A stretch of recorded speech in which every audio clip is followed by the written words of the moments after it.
क्या हाल कर दिया है पाकिस्तान के सबसे खूबसूरत सूबे खैबर पख्तूनख्वा का। और हर साल एनएफसी अवार्ड में से अरबों रुपया जाता है दहशतगर्दी की जंग के लिए खैबर पख्तूनख्वा के सूबे को। कहां जाता है वो पैसा? बात क्यों नहीं करते दहशतगर्दों के खिलाफ? टांगे कांपती है इसकी अली मीन गंडापुर की दहशतगर्दों के खिलाफ बात करते हुए। जख्मों से बदन गुलजार सही पर उनके शिकस्ता तीर गिनो, खुद तरकश वाले कह देंगे ये बाजी किसने हारी है। कि मैं कहता था कि ये बड़ा रोएंगे, अल्लाह से डरना चाहिए, बड़ा बोल नहीं बोलना चाहिए। मैं कहता था ये भागेंगे। ये जो इमरान नियाज़ी इसके हवारी है ना, तो इनके बारे में है कि वो जो कहता था कि कुछ नहीं होता, वो जो कहता था, इख्तियार ज़ाला आपकी तवज्जो मतलूब है, तो वो जो कहता था कि कुछ नहीं होता, अब वो रोता है तो वो चुप नहीं होता। मैं तमाम 34 जिलों का तो नाम शायद ना ले सकूं, मगर मुझे अंदाजा है कि आज पूरे खैबर पख्तूनख्वा की नुमाइंदगी यहां मौजूद है। हजारा का भी मैं खसूसी तौर पे जिक्र करना चाहता हूं। एबटाबाद, हरीपुर, मानसेरा और लकी मरवत से भी साथी मौजूद हैं, बन्नू से भी साथी मौजूद हैं, पिशावर से भी मौजूद हैं, कोहाट से भी मौजूद हैं। ये चंद आशार नजर करना चाहता हूं इख्तियार वली के और अपने भाइयों के, कि जो जिनको कहा जा सकता है, मैं अपने आप को भी नहीं कहता कि मैं मुश्किल वक्त का साथी हूं, क्योंकि मैंने अच्छा वक्त भी देखा, भी अच्छा वक्त देख रहा हूं। मगर अगर कोई ये डिजर्व करता है कि उसको मुश्किल वक्त का साथी कहा जाए, तो मेरे खैबर पख्तूनख्वा के भाई हैं इख्तियार वली और उसके साथी और मगर मैं ये जो मुश्किल वक्त के साथी की बात करता हूं कि मौसम अच्छा था, बुरा था, हिम्मत नहीं हारी, हौसला नहीं हारा। और जब बाई इलेक्शन हुए, फस्तायत का दौर था, वो बानी चेयरमैन पीटीआई, जो कि ना बानी है ना चेयरमैन है ना ये पीटीआई है, उसका दौर था। तो पंजाब की 15 सीटों की खुशी एक तरफ जीतने की और नौशहरा की एक सीट की खुशी सब पे भारी है। और ये नौशहरा से उस वक्त सीट निकालना जब उनका तूती बोलता था, नौशहरा से उस वक्त सीट निकालना जब उनकी पूरी हुकूमत अरूज पे थी, आज भी उन्हीं की हुकूमत है खैबर पख्तूनख्वा में। तो मैं समझता हूं इस मर्दे मुजाहिद ने कलमा हक बुलंद किया था जालिम हुक्मरान के सामने। तो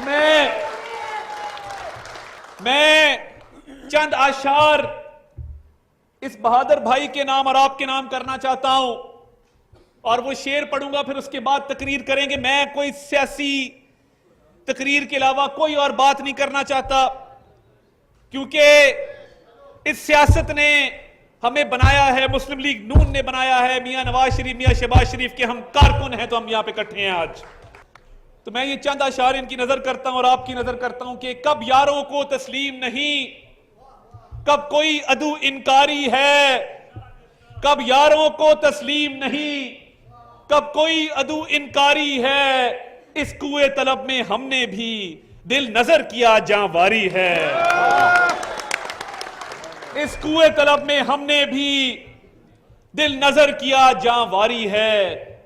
जब साजे सलासिल बजते थे हम अपने लहू में सजते थे, जब साजे सलासिल बजते थे हम अपने लहू में सजते थे। वो रस्म अभी तक बाकी है, वो रीत अभी तक जारी है। और कुछ अहले हशम, कुछ अहले सितम मैं खाना गिराने आए थे, दहलीज को चूम के छोड़ दिया, देखा कि ये पत्थर भारी है। और ये उन के लिए जो बड़े कमजर्फ हैं कि हमारी आज भी जो हालत है, मैं अपने साथियों के नाम ये करता हूं कि जख्मों से बदन गुलजार सही, जख्मों से बदन गुलजार सही पर उनके शिकस्ता तीर गिनो, खुद तरकश वाले कह देंगे ये बाजी किसने हारी है। और आखिरी शेर है कि किस जोम में थे दुश्मन अपने, ये 9 मई वालों के लिए है, क्योंकि आपको पता है कि मैं कहता था कि ये बड़ा रोएंगे, अल्लाह से डरना चाहिए, बड़ा बोल नहीं बोलना चाहिए। मैं कहता था ये भागेंगे, तो वो मैं अक्सर अपनी इलेक्शन में निकला तो मैंने कहा कि ये जो इमरान नियाज़ी इसके हवारी है ना, तो इनके बारे में है कि वो जो कहता था कि कुछ नहीं होता, वो जो कहता था, इख्तियार ज़ाला आपकी तवज्जो मतलूब है, तो वो जो कहता था कि कुछ नहीं होता, अब वो रोता है तो वो चुप नहीं होता।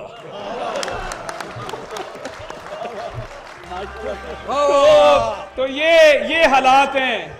तो आखिरी शेर पढ़ के मैं अपने मुद्दे की तरफ आऊंगा कि किस जोम में थे दुश्मन अपने, किस जोम में थे दुश्मन अपने, शायद ये उन्हें मालूम न था, ये खाके वतन है जान अपनी और जान तो सबको प्यारी है।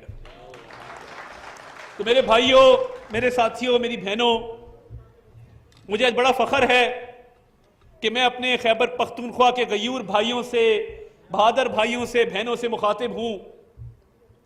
इस मुल्क के अंदर अगर खिदमत की सियासत की है, तमीर और तरक्की की सियासत की है, तो वो आप तारीख उठा के देख लें कि जहां जहां तामीर और तरक्की का निशान नजर आएगा वहां पे आपको मियां नवाज शरीफ मुस्लिम लीग नून की मोहर मिलेगी। आज पूरा मोटरवेज का जाल खैबर पख्तूनख्वा से गुजरता है, एक एक मंसूबे पे मियां नवाज शरीफ की मोहर है। मगर ये जो तबाही करने वाले थे, मैं अक्सर कहता हूं कि हम 28 मई वाले हैं, यौम तकबीर वाले, कि हमारे कायद ने एटमी धमाके किए। और आपको पता है कि पहले दिन 5 एटमी धमाके किए, भारत ने 5 किए थे, हमने भी 5 किए। मियां नवाज शरीफ जब घर गए तो उन्होंने सोचा कि ये 5-5 तो बराबर हो गए। अगले दिन फिर 6ठा एटमी धमाका करके भारत को जो है वो शिकस्त दी हमने। ये सोच है मियां नवाज शरीफ की, ये क्यादत है, ये विजन है मियां नवाज शरीफ का। हम 28 मई वाले हैं और ये गीदड़ जो हैं ये 9 मई वाले हैं, जिन्होंने जब हमला किया तो अपने ही मुल्क पे किया, जब हमला किया तो अपनी फौज पे किया, जब नुकसान पहुंचाया तो अपने ही मुल्क के दिफा को नुकसान पहुंचाया। मैं आपको छोटा सा वाकया सुनाता हूं।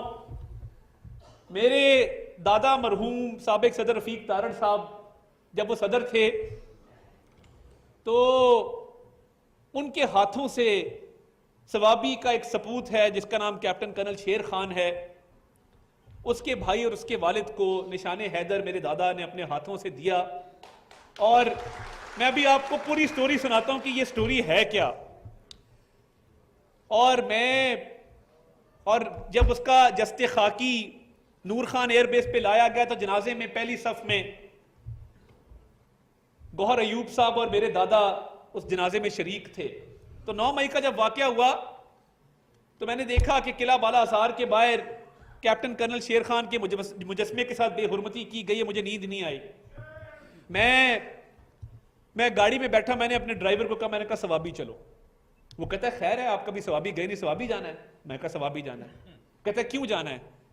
मैंने कहा बस तुम चलो, सवाबी जाके बताऊंगा क्या करता है। मैं बेइख्तियार होके मैं सवाबी पहुंच गया। तो मैं जब मजार पे गया तो मैं कहा मुझे इनके बड़े भाई अनवर लाला से मिलना है।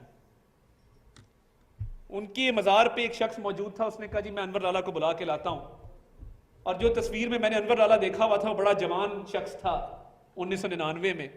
तो अब वो बहुत बूढ़े हो गए। तो मैं उनके पास गया और मैंने कहा मैं अनवर लाला आपके पास आया हूं, मैं सिर्फ माफी मांगने आया हूं आपसे कि आपके भाई ने वतन पे जान वार दी, वतन की खातिर अपनी जान की कुर्बानी दे दी, और ये बदबख्त उसके मुजस्मे के साथ बेहुरमती करते हैं।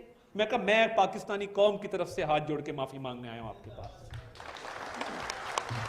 और मैंने कहा आपका भाई चला गया, मैं आपका भाई हूं। मैं सवाबी केस, और ये खैबर पख्तूनख्वा का फख्र है, निशाने हैदर कैप्टन कर्नल शेर खान। और मैं जब सवाबी, अब मैं जाता रहता हूं, एक जो ताल्लुक था वो दोबारा से उनसे बना है। तो जब मैंने इंटरव्यू देखा, भारतीय फौज का एक ब्रिगेडियर है, सिख ब्रिगेडियर है, उसका नाम है ब्रिगेडियर महेंद्र प्रताप सिंह बाजवा। मैंने जब वो तकरीर उसकी वो सुना इंटरव्यू, वो क्या कहता है? वो कहता है कि ये पहाड़ के ऊपर जंग हो रही है, और जो पहाड़ के ऊपर जंग हो रही है तो मैं देखता हूं कि एक काले ट्रैक सूट में एक नौजवान है दाढ़ी वाला, वो बार बार आता है, वो हमला करता है, हमें पसपा कर देता है, हमें पीछे धकेल देता है। कहता है मैंने अपने जवानों को कहा कि ये जो नौजवान ट्रैक सूट वाला है इसको मारो, जब तक ये खड़ा है हम जीत नहीं सकेंगे। ये हिम्मत के साथ आता है, हौसले के साथ आता है, जवानों का भी हौसला बढ़ाता है। तो ये तो जब तक इसको ये खड़ा है हमारी बात नहीं बनेगी। तो कहता है कि हमने सारी गोलाबारी, सारी फायरिंग उस नौजवान की तरफ की। सवाबी का वो जवान जो उस पहाड़ की चोटी पे बहादुरी से लड़ रहा था, कहता जब हमने उसको शहीद कर दिया तो मैंने कहा कि इसका जस्ते खाकी मेरे पास लेके आओ, मैं देखना चाहता हूं कि ये कौन बहादुर जवान है जो है उस तरफ से लड़ रहा है, मगर मैं देखना चाहता हूं। कहता जब वो उसका जस्ते खाकी लाए तो मैंने उसकी जेब से जो कागज निकले तो पता लगा कि इसका नाम शेर खान है।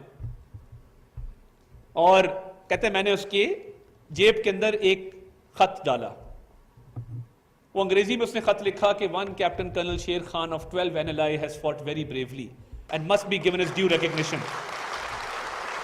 ये दुश्मन लिख रहा है कि कैप्टन कर्नल शेर खान ने बड़ी बहादुरी से मुकाबला किया है, तो इसकी बहादुरी का इसको सिला मिलना चाहिए, इसको कोई ना कोई नवाजा जाना चाहिए।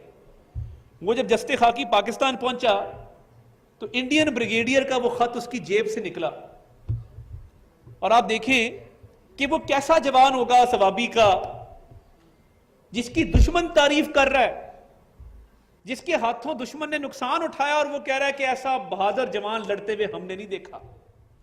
और ये बदबख्त सियासी फायदे के लिए उसके मुजस्मे को इन्होंने मस्मार किया, किस लिए कि इनका लीडर जो पाकिस्तान का दुश्मन है उसकी खातिर। ये बात बहुत पहले हम समझ चुके थे कि पाकिस्तान और इमरान नियाज़ी इकट्ठे नहीं चल सकते, और इंशाअल्लाह ताला ये जो एक साल गुजरा है, और क्या वजह है कि KPK के अंदर ग्रुप्स बनने शुरू हो गए हैं। एक अली मीन गंडापुर का ग्रुप है, एक जुनैद अकबर खान का ग्रुप है, एक शेर अफजल मरवत का ग्रुप है।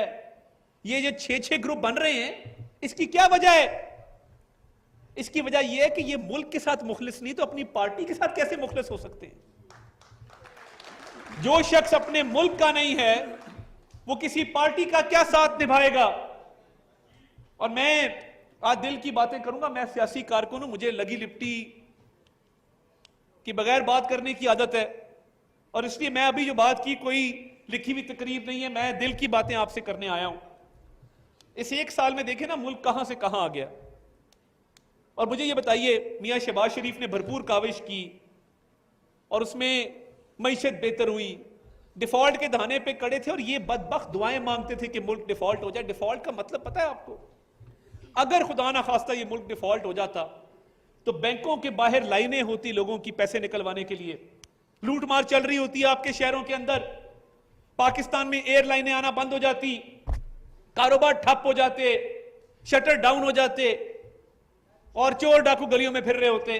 ये चाहते थे कि पाकिस्तान डिफॉल्ट करे। ये टीम वर्क है जिसकी मियां शहबाज शरीफ जिक्र करते हैं और ये तनकीद करते हैं। मैं 100 दफा कहूंगा कि ये इंशाअल्लाह ताला टीम वर्क जारी रहेगा, जिसमें जनरल सैयद आसिम मुनीर का पूरा किरदार है इस मुल्क की मईशत की बहाली के अंदर। मुझे कोई आर नहीं है बात करने में। और ये एक साल के अंदर महंगाई नीचे गई, बिजली सस्ती हुई, मुल्क के अंदर आलमी इदारों ने मुल्क की मईशत की तारीफ की, मुल्क के अंदर शंघाई कोऑपरेशन ऑर्गेनाइजेशन का इजलास हुआ, 12 वज़राए आज़म आए, चैंपियंस ट्रॉफी पाकिस्तान के अंदर हुई, रोज बरोज मईशत बेहतर होती जा रही है, सिर्फ एक साल के अंदर, नेक नीति और मेहनत के साथ और टीम वर्क के साथ। और क्या वजह है कि खैबर पख्तूनख्वा में इनकी हुकूमत है पिछले 11 साल से, 11.5 साल से। तो क्या वजह है कि वहां पे तमीर और तरक्की नहीं है? किसने रोका है कि वहां पे सेफ सिटी बनाओ? पेशावर के अंदर, लाहौर में शहबाज शरीफ ने बनाया ना, तो क्या तकलीफ है? क्यों पेशावर में सेफ सिटी के कैमरे नहीं लगाते? CTD फोर्स बनाई शहबाज शरीफ ने पंजाब में और पूरे मुल्क में उसने ऑपरेशन किए। क्या वजह है कि आप वहां पे CTD फोर्स नहीं खड़ी कर सके? क्या वजह है कि वाकया पेशावर में होता है, उसका सैंपल लाहौर की लेबोरेटरी में जाता है फॉरेंसिक लैब के अंदर? क्या वजह है कि लेडी रीडिंग हॉस्पिटल उसी तरह का है जिस तरह आज से 20 साल पहले था? यह वजह सिर्फ बदनीति है, ये कहते हैं कि हम तो अवाम की खिदमत करने नहीं आए, हमें तो वोट मिला है अपने लीडर की खिदमत करने का।